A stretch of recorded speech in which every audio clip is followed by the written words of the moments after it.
जैसा कि आप जानते हैं कि इनकम टैक्स एक्ट 2025 1 अप्रैल 2026 से लागू हो गया है और जैसे ही इनकम टैक्स एक्ट 2025 इफेक्टिव हुआ है, इनकम टैक्स डिपार्टमेंट ने एक नया फॉर्म जारी किया है और उस फॉर्म का नाम है फॉर्म 121। फॉर्म 121 जो पुराने फॉर्म जो 31 से 2026 तक अप्लीकेबल थी 15G और 15H, उसकी जगह लेंगे। ये फॉर्म जमा करने से इंटरेस्ट, डिविडेंड या और कुछ इस तरह की इनकम पे यदि अप्लीकेबल टीडीएस होता है तो ये फॉर्म जमा करेंगे तो ये टीडीएस आपका नहीं कटेगा। मैं डीएम झा, आप देख रहे हैं स्टोन टैक्स न्यूज़ चैनल। यदि आपको इस वीडियो से कोई नई जानकारी मिले या ये वीडियो अच्छा लगे तो इसको लाइक करें, अपने फ्रेंड्स के साथ शेयर करें, कमेंट बॉक्स में यस लिखें। और यदि लगे कि इस वीडियो में ऐसी कोई जानकारी नहीं है जो पहले से आपको नहीं पता थी या ये वीडियो ही आपको पसंद ना आया हो तो कमेंट बॉक्स में नो लिखें। और यदि आपकी रुचि इन्वेस्टमेंट, खासकर mutual fund investment, direct taxation और बैंकिंग में है और अभी तक आपने मेरे चैनल को सब्सक्राइब नहीं किया है तो मेरे चैनल को सब्सक्राइब करें और ऑल बटन पर क्लिक करें ताकि मेरे सभी नए वीडियो की नोटिफिकेशन आपको लगातार मिलती रहे। ये फॉर्म 121 में कई सारे सवाल, जब भी हम फॉर्म 121 की चर्चा करते हैं या पूर्व में 15G 15H की चर्चा किया करते थे, तो एक टैक्स पेयर के मन में कई तरह के सवाल आते हैं और मैं कोशिश करूंगा उन सारे सवालों का आज आपको सटीक जवाब देने का। तो सबसे पहला सवाल है कि यह फॉर्म 121 जो 1 अप्रैल 2026 से एप्लीकेबल है, ये कहाँ काम आएगा? फ्रेंड्स, फॉर्म 121 यदि आप जहाँ भी जमा करते हैं, इसका मतलब ये होता है कि आप ये डिक्लेयर करते हैं कि उस टैक्स ईयर में, यानी जो करंट टैक्स ईयर अभी 26-27 चल रहा है, उस टैक्स ईयर में आपकी जो अनुमानित आमदनी है उस पर कोई टैक्स लायबिलिटी नहीं बनती है।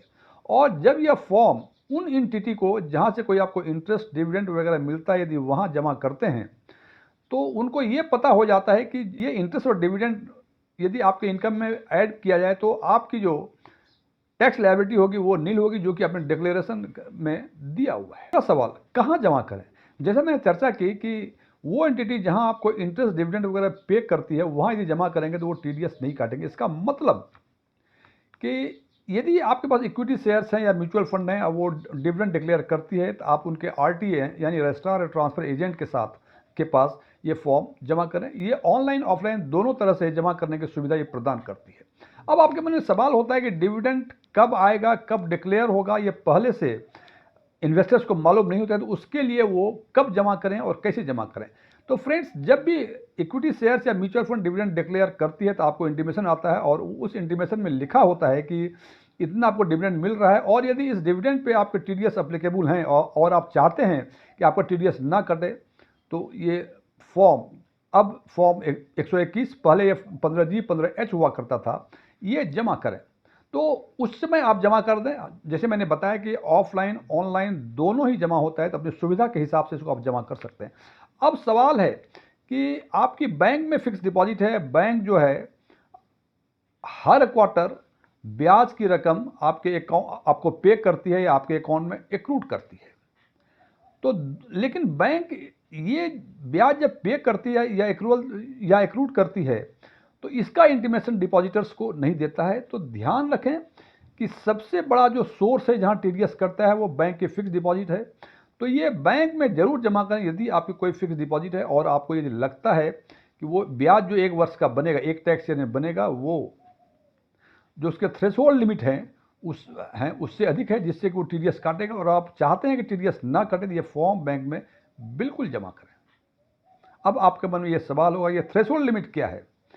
फ्रेंड्स, जैसे मैंने बताया कि फॉर्म 121 के पहले 15G या 15H था। 15H फॉर्म उन लोगों के लिए था जो सीनियर सिटीजन थी, यानी जिनकी उम्र 60 वर्ष या उससे अधिक है, और 15G उन लोगों के लिए था जिनकी उम्र 60 वर्ष से कम है।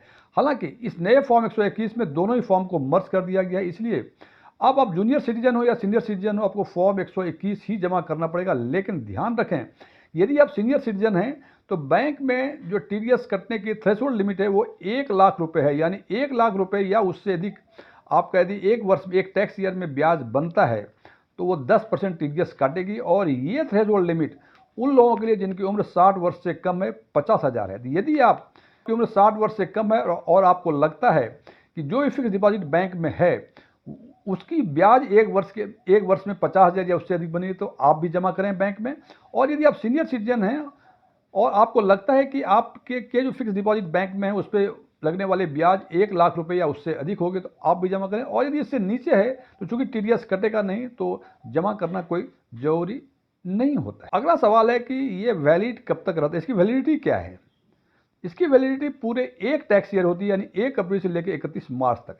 यदि हम टैक्स ईयर 26-27 की बातें करें, जैसे कि आज 8 अप्रैल है, आज यदि जमा करेंगे तो 8 अप्रैल 2026 ऑनवर्ड जो भी इंटरेस्ट या डिविडेंड जहां आपने जमा किया, जैसे बैंक में जमा किया, तो बैंक में जो भी आपको इंटरेस्ट आपको मिलता है या आपके खाते में एक्रूवल होता है 31 मार्च 2027 तक, और वो जो अमाउंट है थ्रेशोल्ड लिमिट से अधिक है तो लगने वाला टीडीएस जो है नहीं काटेगा, लेकिन अगली साल 1 अप्रैल 2027 को आपको फिर जमा करना पड़ेगा, जो कि अप्लीकेबल होगा 1 अप्रैल 2027 से लेकर 31 मार्च 2028 तक।